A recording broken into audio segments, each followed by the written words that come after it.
আমি এখানে একটা হার্বাল টি বানাচ্ছি।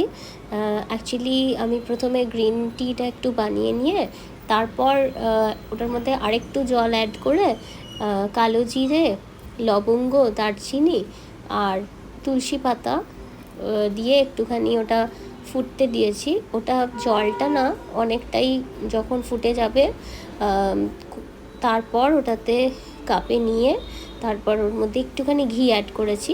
তোমাদের যদি ইচ্ছে হয় তাহলে you can add honey also, তো আমি সেটা অ্যাড করিনি। এই যে এখন এত ভাইরাল ফিভার, তারপর ঠান্ডা লেগে যাওয়া বিষয়টা হচ্ছে due to weather change, so এটা অনেকটা হেল্প করবে কিওর হতে। সো আমি এই হার্বাল টি খেলাম, তারপর একটুখানি বসেছিলাম। ব্রেকফাস্ট হয়ে গেছে আগেই, তারপর এই যে একটুখানি মি টাইম কাটাচ্ছি। আর শরীরটা যেহেতু ভালো নেই তাই আজ আর স্কুল যাওয়া হয়নি। তো আজকের মতো এতটাই, দেখা হচ্ছে নেক্সট ব্লগে। টাটা।